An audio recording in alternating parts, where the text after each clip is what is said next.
Hey, what is up, Imagine Church? Thank you for joining us for our online worship experience. I want to let you know this has been quite the week. And because of that, we are going to look a little bit different today than what we normally do. And the very first thing is, I want to let you know on the front end how thankful I am for how many of you have been praying for me. Last Sunday, I got poked in the eye accidentally, and so all throughout this week, we have been in and out of doctor's appointments. It has really been a limiting thing, actually, most of the week. I've been sitting in the opposite corner of where I am now with sunglasses on, living my best life. And so I just want to say thank you for all your prayers. We continue to be on the road to recovery, but because of some of the challenges that I'm still facing, our service is going to look a little bit different today. And the very first thing that I want to let you know about that is today we are going to be hearing from Mike Howard. Mike leads a church called Revision in Des Moines, Iowa. Mike is one of the most competent and capable speakers that I know. They planted Revision the same year that we started Imagine, and so Mike and I have become good friends over these last 5 years. I really believe that you're going to be blessed by what Mike has to say as he challenges us today. There's two things that I want to let you know just before we jump into a time of worship and before we hear Mike speak to us. The very first one is this. I want to let you know that you are making a difference in our community. We started this last fall with a new project called the Difference Project, and the whole intent was to reach out and to be involved in those who are facing challenges in Otsego, in Albertville, in St. Michael, and the surrounding communities. And you have done exactly that. And since this last fall, we've given away thousands of meals to families in need. We provided 60 Thanksgiving meals to families in our community who would not have had them without it. And we also did a gift card drive to help bless those around Christmas. And we had set a goal of collecting 60 gift cards. We want to let you know that we went above and beyond, collecting 80 plus gift cards. I'm so thankful for this church. But I want to let you know that the need continues to exist. In fact, it only continues to grow. And so in our partnership with Alleluia Lutheran, we are going to be moving how many times we do food distribution from once a month to twice a month in January and February.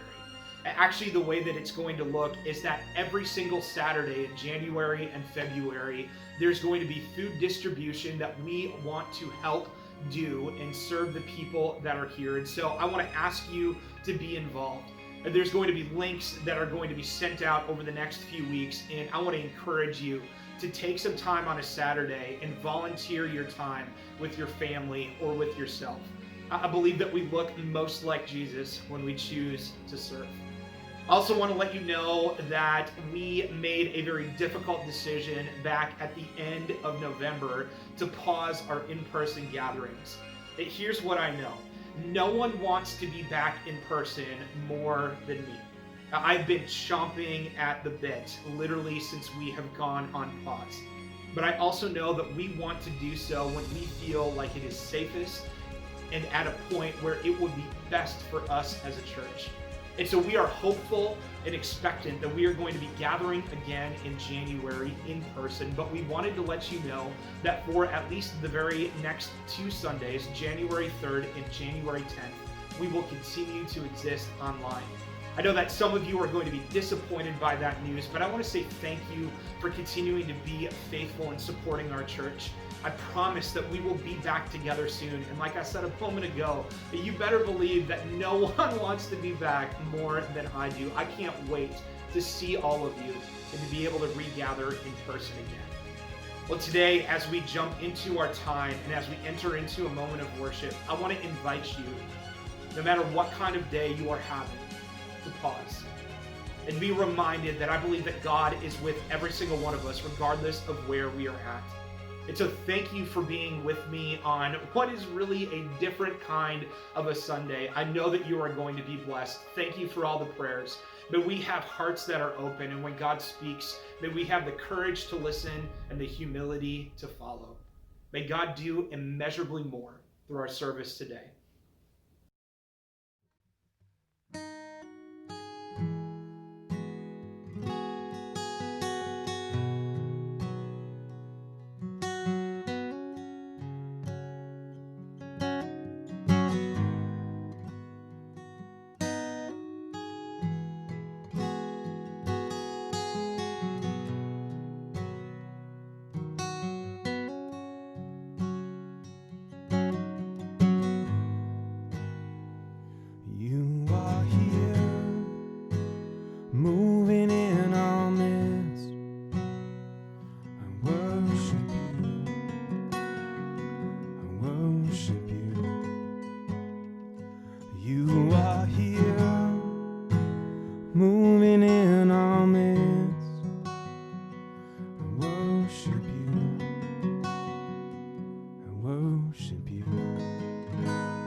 promise keeper, light in the darkness, my God, that is who you are.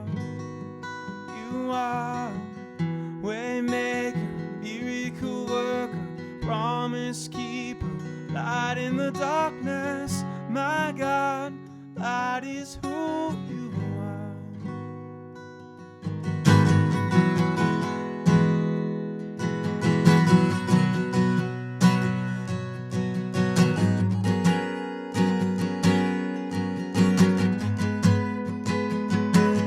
You are here and touching every heart, and I worship you. I worship you. You are here, healing every heart, and I worship you. Oh, worship you. And you are here, oh, turning lives around, and I worship you.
See it, you're working.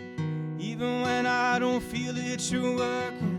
You never stop working. You never stop working. And even when I don't see it, you're working. And even when I don't feel it, you're working. You never stop working. You never stop working. Even when I don't feel it, you're working.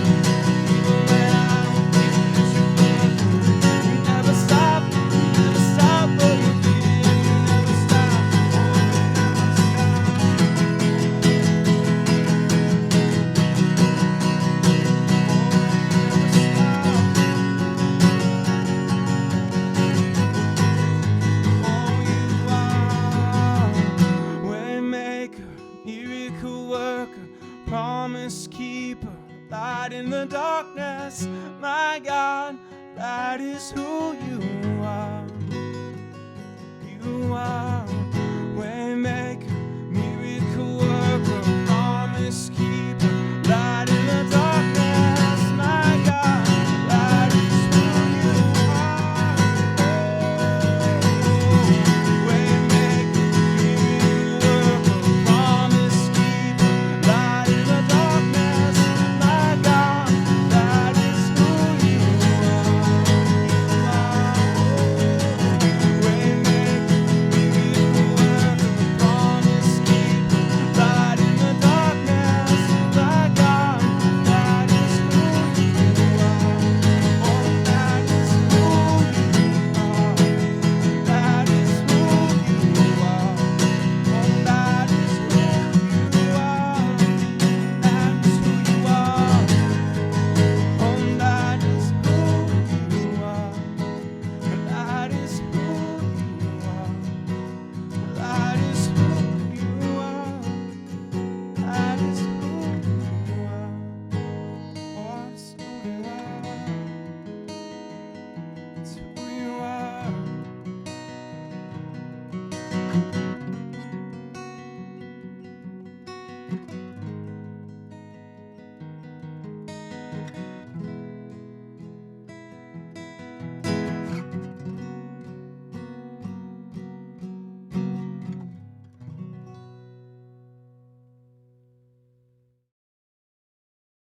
What's up, Imagine Church? My name is Mike Howard. I'm the lead pastor of Revision Church in Des Moines, Iowa, and I am pumped to be guest speaking for you guys today. I wish it was in person. Maybe someday we can do that, but just excited to be scattered together with you guys this morning. Before we get going, just a couple things I want to say. Number one, I love your church. I'm so grateful for the heart that you guys have for your community and the way that that's inspired us at Revision. And number two, I love your lead pastor.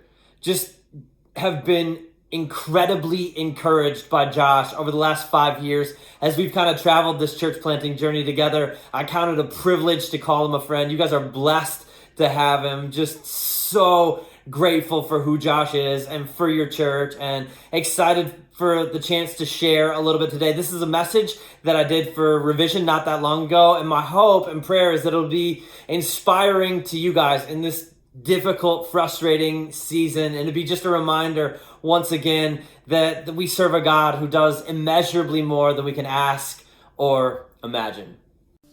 Amen. You guys can take a seat. Well, my name is Mike. I'm one of the pastors at Revision. I'm excited to be here today. How about you?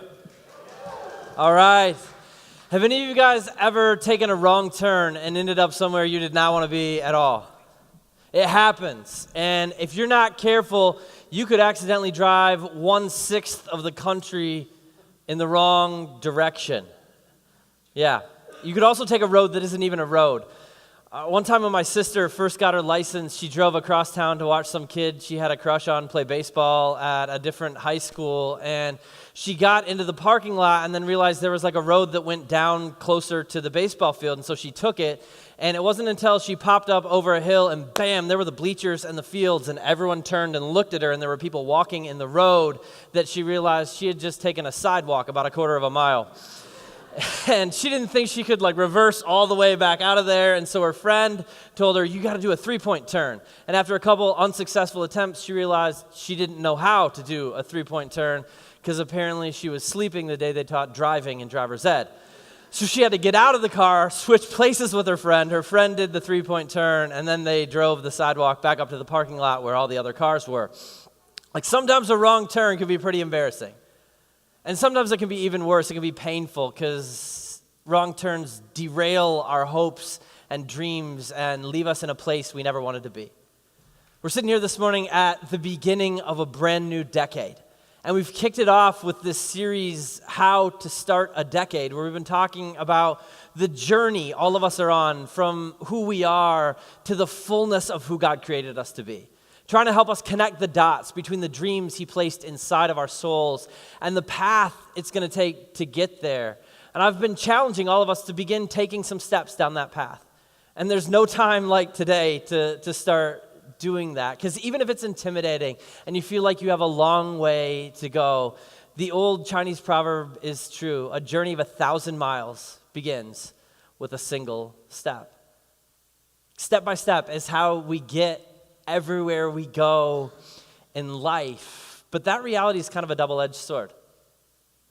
1,000 miles, one step at a time, will take me 1,000 miles from where I am today. But if I head in the wrong direction, if somewhere along that journey I make a wrong turn and I aim my life down a road other than the road that leads to who God made me to be, I could end up 2,000 miles away from where I wanted to be, a long way from where I am now, but even further from where I was meant to go.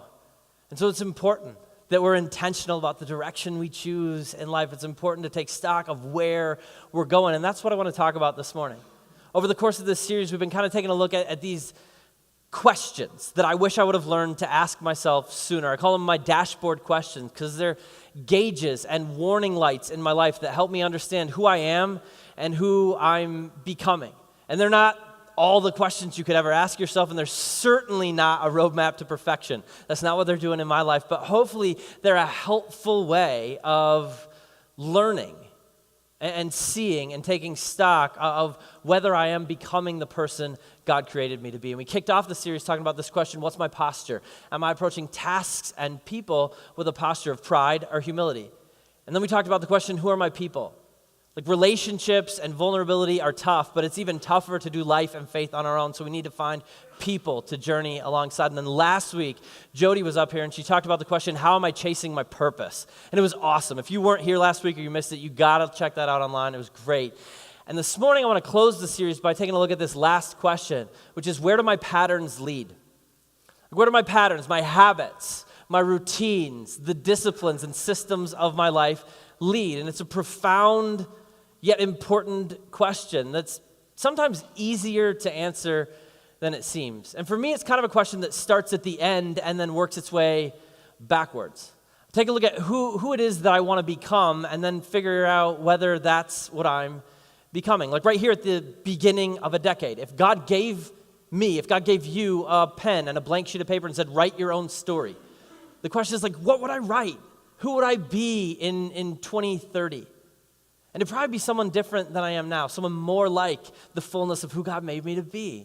I'm going to take a look back at 2010. Chances are your life has changed in dramatic ways since then, and it's going to change dramatically over the next decade as well. So it's important for us to stop and say, who is it that I want to become? And I think it matters that we start with that who question and then work our way back to the do questions. Because we live in a culture that sets a whole lot of do goals. We could hop on the internet and read endless articles about things that we ought to do if we want to be happy, if we want to be fulfilled, if we want to live the lives we're meant for. We got to do this and do that and do this and do this and eat that and do like an infinite number of things. And I don't know about you guys, but I live in the middle of that and I get bombarded with it and I feel overwhelmed sometimes. Like there are so many things I'm supposed to be doing and so many things I'm supposed to be not doing and I can't do it all. I don't even know where to start. It's too much. And that's why do goals are a bad place to start, because the stuff that we do is just the method. Being and becoming all that God made us to be is the mission. So this dashboard question, where do my patterns lead, is functionally a question of whether our methods are serving our mission, whether the things that we're doing in our lives regularly and habitually are helping us become more like Jesus, more like we were made to be, like in every area of our lives. Take the area of family, for example. Like in family life, God blessed me with the ability to be a husband and a father. So I asked this question to help myself figure out whether I am becoming the husband and father that I want to be. In marriage, my singular goal, right? And this is who I believe God called me to be, is I want me and Jenny to want to be together. I want us to be where the other person, or want us to want to be where the other person is more than we want to be anywhere else. I know that's super sappy and corny, and half of you are like, oh, and the other half are like, but I don't care, whatever. That's my goal. Because I think if we want to be where the other one is more than we want to be anywhere else, we're probably nailing it at marriage. And with my kids, this is my singular goal. I want kids who want to be together and want to be with us even when they don't have to anymore. You may think, well, that's a small goal. You need better goals for your kids, like academic goals and athletic goals and achievement goals. Maybe I do, but whatever. I think if that's who we are as a family, if in the end I am somebody that my wife and kids want to be around when they don't have to, probably a whole lot of that other stuff I'm hoping for will fall into place around that. Now, please, for my sake, don't ask my wife or kids whether they want to be around me. I'm trying to get there by 2030. This is how to start a decade. This is our long-term aspirational goals.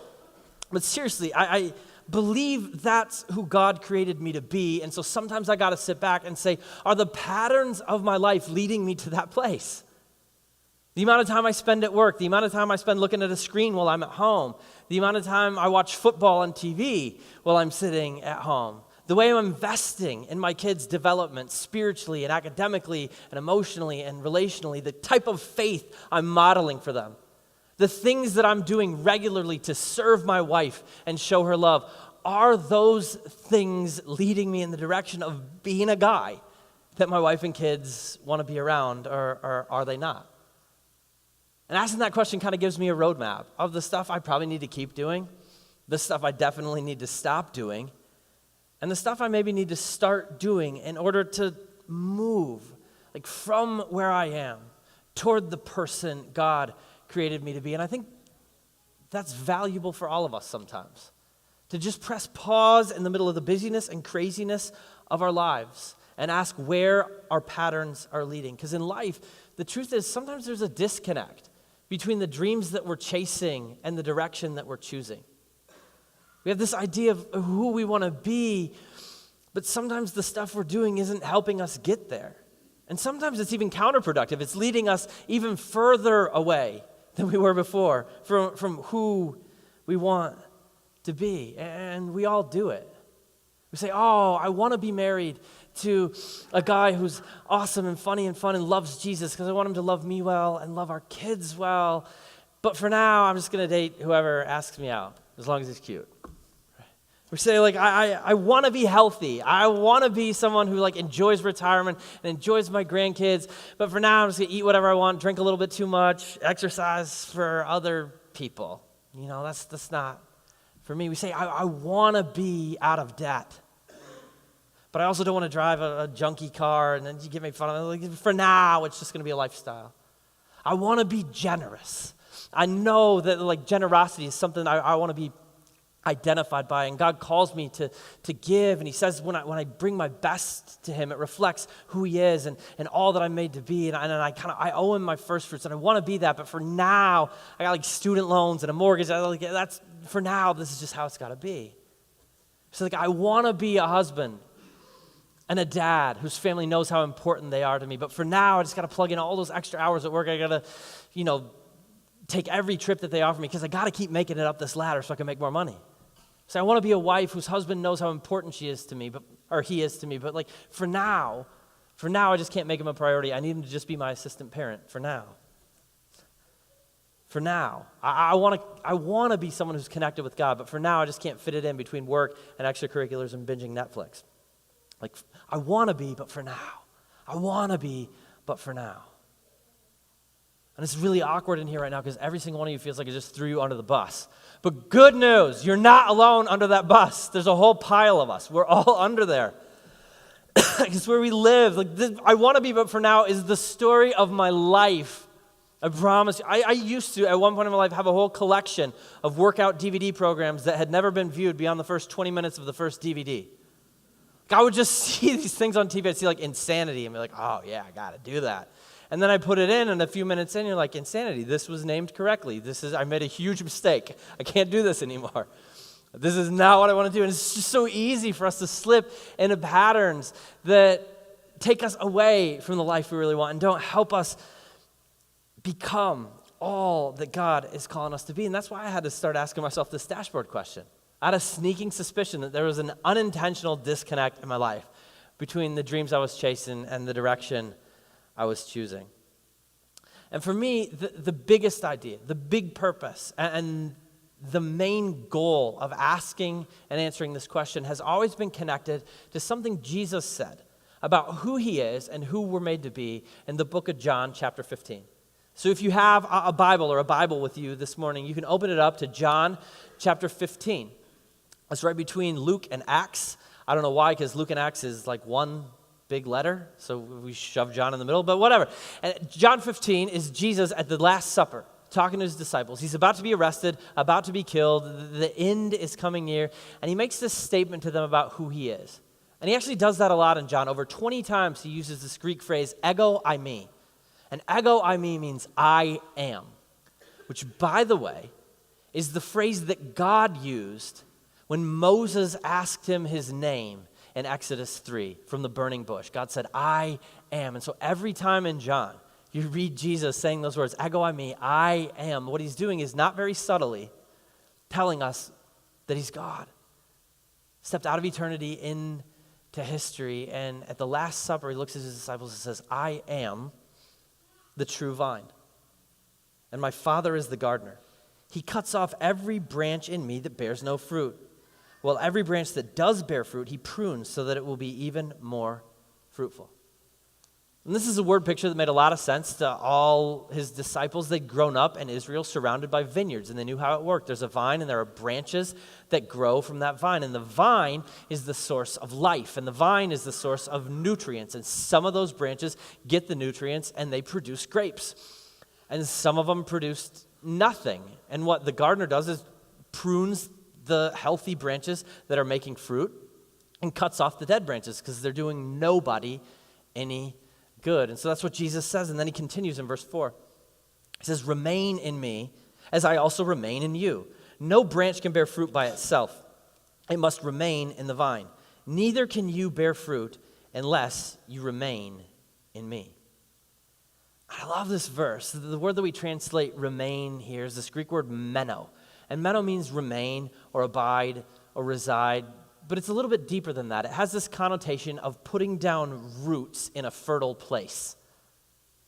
Like anchoring your life to a spot where you receive sustenance. And so when Jesus uses that phrase, when he says, meno in me, remain in me, what he's saying to his disciples is that if you want life, if you want purpose, if you want the nutrients that you need to be all that I made you to be, you got to anchor your life to me because I am the place where life is found. And then he continues, I am the vine, you are the branches. If you remain in me and I in you, you will bear much fruit. Apart from me, you can do nothing. If you do not remain in me, you're like a branch that's thrown away and withers. Such branches are picked up, thrown into the fire, and burned. If you remain in me and my words remain in you, ask whatever you wish and it will be done for you. This is to my Father's glory that you bear much fruit, showing yourselves to be my disciples. And Jesus' message here is so simple, yet so powerful. He's saying, look, if you want to live the life you're made for, if you want to recognize your creative purpose, that the God of the universe dreamed you up and knit you together and put you right where you are for, you got to connect to me. Because if you're not connected to me, eventually you're going to be cut off from that life. And you may be successful in the eyes of the world, but if you want to be successful at the things that really matter, relationship with me has to be a priority because that's where fruitfulness is found, where meaning and purpose and potential are truly realized. And so it's important for us to sit back and take a look at our lives and ask whether we're being connected to the vine. One of my best friends in seminary, this was his favorite passage in the Bible. He used to just ask me all the time, Mike, are you connected to the vine? Are you connected to the vine?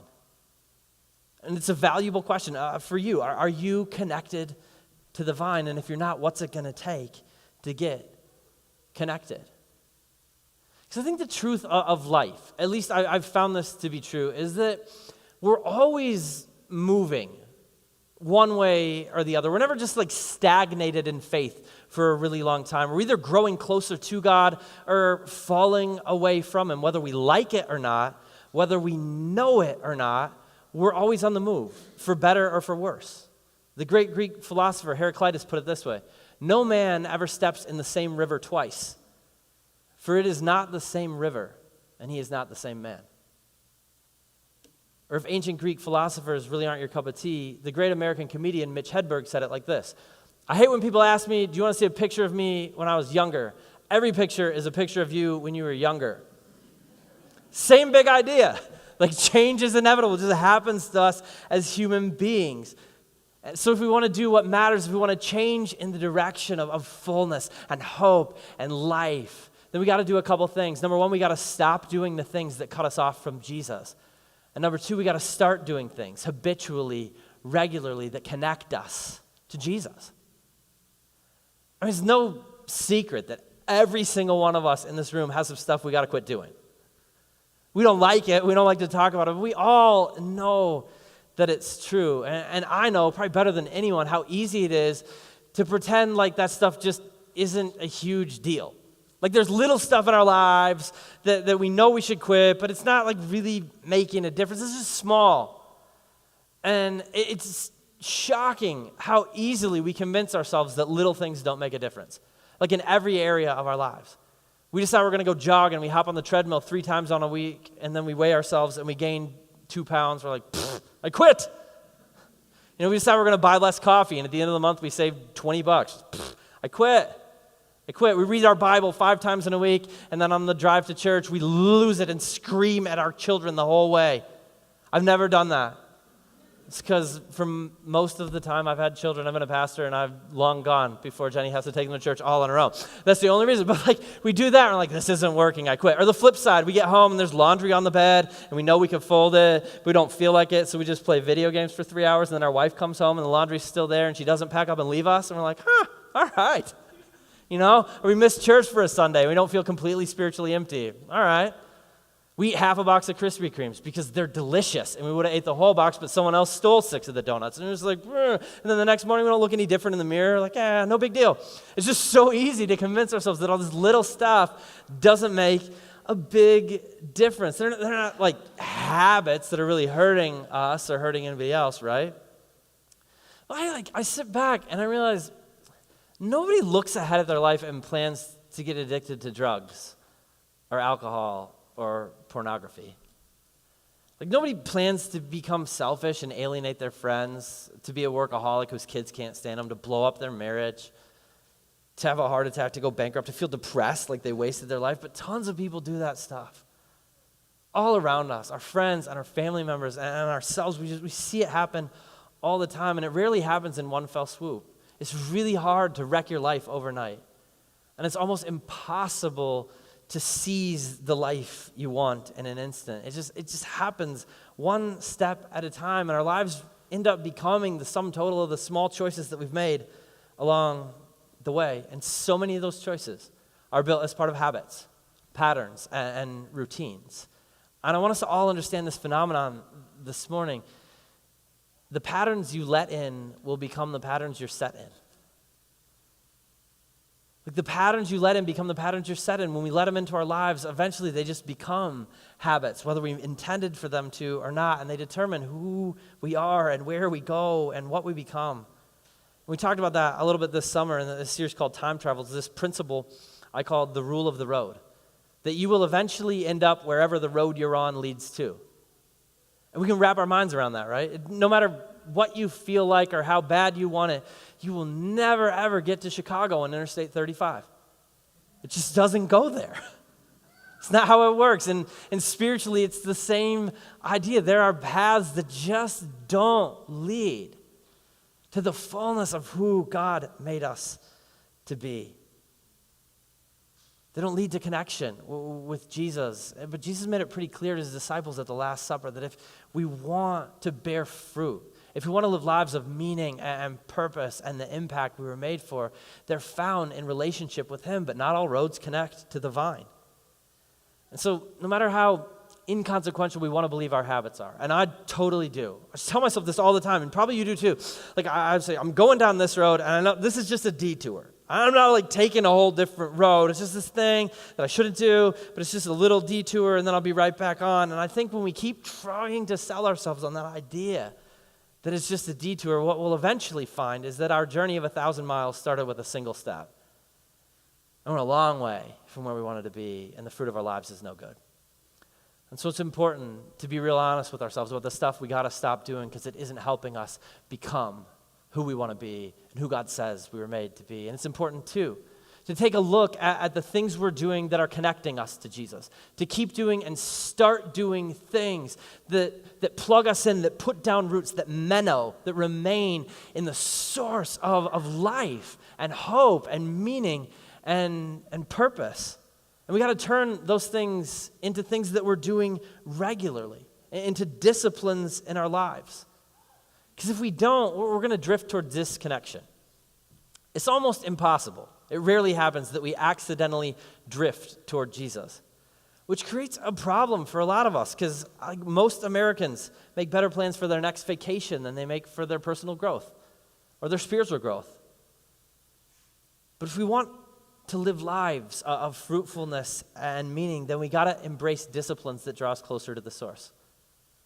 And I know as soon as I say the word discipline, some of us cringe because we've been beat up by that in the past. And disciplines feels like making ourselves do stuff that we really don't want to do. And then you add the word spiritual on the front of it, like spiritual disciplines, and that's intense. I don't know. As a kid, I can be straight with you. Every time I heard a pastor stand up on a stage and talk about spiritual disciplines, this is the only thing that ever went through my mind. I just pictured these guys.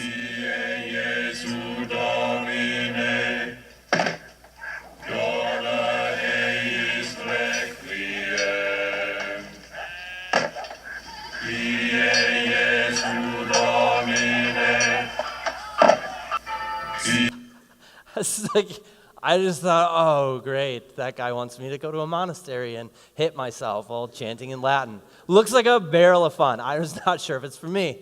But that's not what I'm talking about when I talk disciplines. Spiritual disciplines or otherwise. Like, disciplines are things that help us do eventually what we can't do right now. They're just tools in our toolbox that help us become eventually who we are not now. Realize some of the fullness of the potential, like the God-breathed potential that lives inside of us. And the reason they're kind of like a dirty word and something we hate in our culture is that we live in like a quick fix society.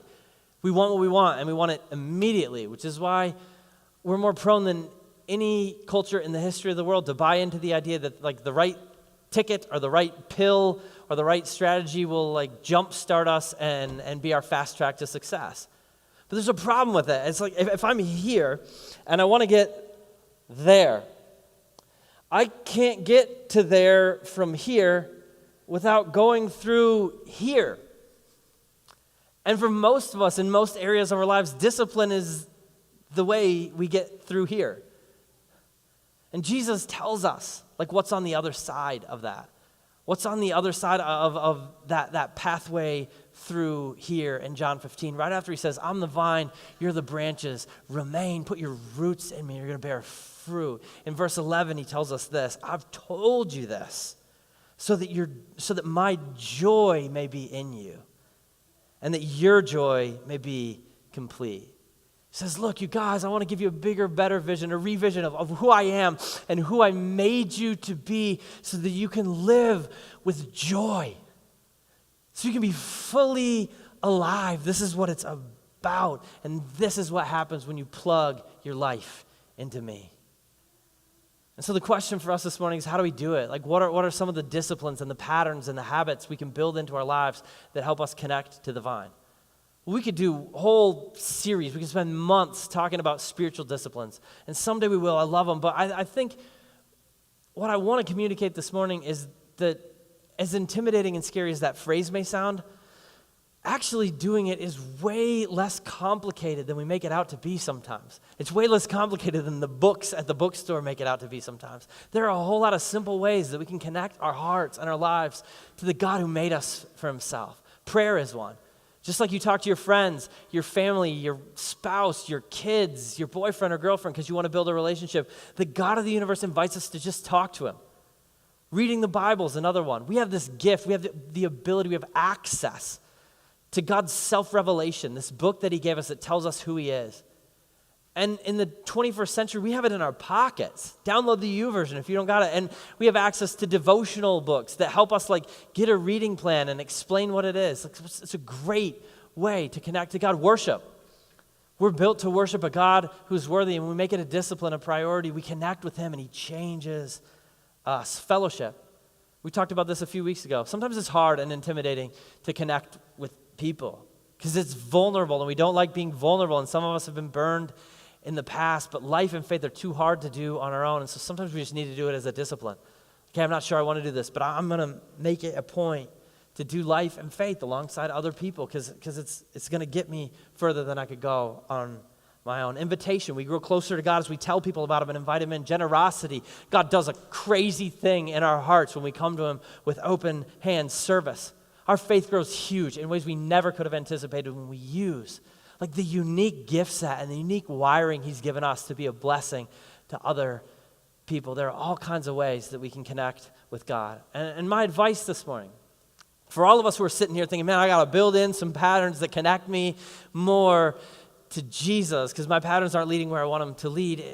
My advice is this: start small and start specific. Just set a couple really small, really specific goals. Just like crash diets don't usually lead to long-term health, crash Bible reading doesn't either. Do not try to read the whole Bible this week. You will not make it past Leviticus. I promise you'll die in Leviticus. And be like, there's so much camels. I can't read about how much camels Zebulun had anymore. I quit. Just don't do it. It's going to burn you out. Set some small, specific goals. Because you guys, if Jesus really meant it, that the life we were made for, that joy and completeness and fullness is found in connection with Him, then we got to connect with Him. And the cost of building some of those disciplines into our lives is way smaller than the cost of missing out on His presence and His love. Because it's true, and just like the patterns you let in become the patterns you're set in, I'm convinced that the disciplines you embrace become the character you showcase. Eventually, the disciplines that we build into our lives so we can connect more to the God who made us for connection with Him become who we are to the world around us. The author and psychologist Stephen Covey puts it this way: our habits will make us or break us. We become what we repeatedly do. I get that this is not easy. If I'm being real with you guys, this question is probably the most frustrating one for me personally of all the dashboard questions. It's the one I least like being honest with myself about, because cutting out destructive habits and trying to take good things and make them not just things I do occasionally, but things I do regularly is really hard, and I don't always like it. A lot of times I hate it. My alarm goes off at 4:59 a.m. for one reason and one reason only, because later in the day when Jenny asks me to do stuff, I want to be able to say, I'm really tired, I got up in the 4s.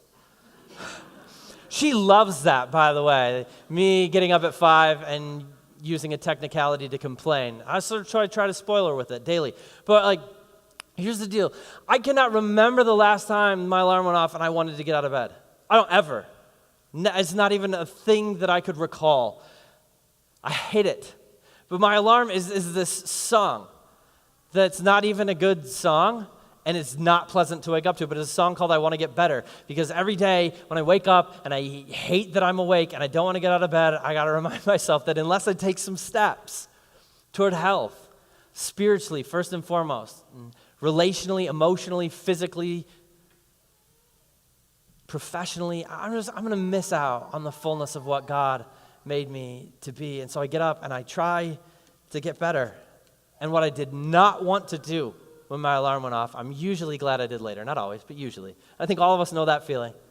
Like doing things that we initially didn't want to do, but feeling glad that we did. And so you guys, I want to just beg you this morning, please, for your sake, please for my sake, for the sake of everybody around you, figure out where your patterns are leading and find some patterns that connect you to Jesus. Because we need the fruit from your life. I mean it. I'm convinced that the Bible says over and over and over again that you are here, right where you are, crashing into all the people you crash into on a regular basis because God dreamed you up and knit you together and built you for this moment and this place and this space, and the world around you is dying for the fruit that your life has to offer. So let's figure out how we can do this, because I think if we don't stop sometimes and ask like where we're going and where our patterns are leading, we might end up in a place other than the one God has for us. We might find out that we thought we were going down a road, but at one point we took a wrong turn and we drove a long way down a dead-end sidewalk, and everyone's looking at us and we're embarrassed, and it's not where we want to go because the patterns we let in became the patterns we got set in. But if we do it and we make it a priority in our lives to figure out how to connect to Jesus, then those disciplines we embrace will become the character we showcase. We'll find life, and we'll find meaning, we'll find fruitfulness, and we'll find joy in the journey. Oh, you guys, I so badly, I don't want us to get to the end of life and look back filled with regrets and feel like life just happened to us. I want us to be people who look and say, I happened to life. I happened to it because I chased the purpose God has for me. And Jesus tells us that purpose is found in anchoring our lives to His love and His life. And when we do that, we find fullness and joy. So let's figure out our patterns this week and go be fruity. You guys pray with me? God, thank you. Thank you for inviting us to fruitfulness. Thank you for being a source of life and hope in all things at all times for us. Lord, we know we got all kinds of patterns in our lives, good ones and bad ones, and things we got to stop and things we got to start. But we just thank you for being a God, like a creator to the universe who made us for connection with you. God, I'm just wowed and blown away by that invitation. And I pray that we'd accept that invitation this week so that you could do in us and through us all the things that you made us for. And we just thank you for the connection that you invite us into. We thank you for your love. In Jesus' name, amen. Thank you, Mike, so much for speaking to me today. I know that I have been challenged by what you've had to say, and that I have become a better leader and a better follower of Christ this morning. And my hope is that you have taken that next step of faith in your life as well. I want to thank you for being a part of our online service. I want to thank you for your prayers. I want to let you know how much I love this church, how thankful I am for every single one of you. I also want to make sure that I invite you to join us next year as we kick off 2021 by hearing from one of my favorite people in this world, actually my favorite person in this world, Daphne, my wife. I'm so excited for her to share with every single one of us as I continue to rest and to recover. May God continue to do immeasurably more in your life. Remember, if you are not dead, God is not done. I am praying for every single one of you. Know how much I love you and how much I care. Have a wonderful and blessed rest of the day. Take care. God bless.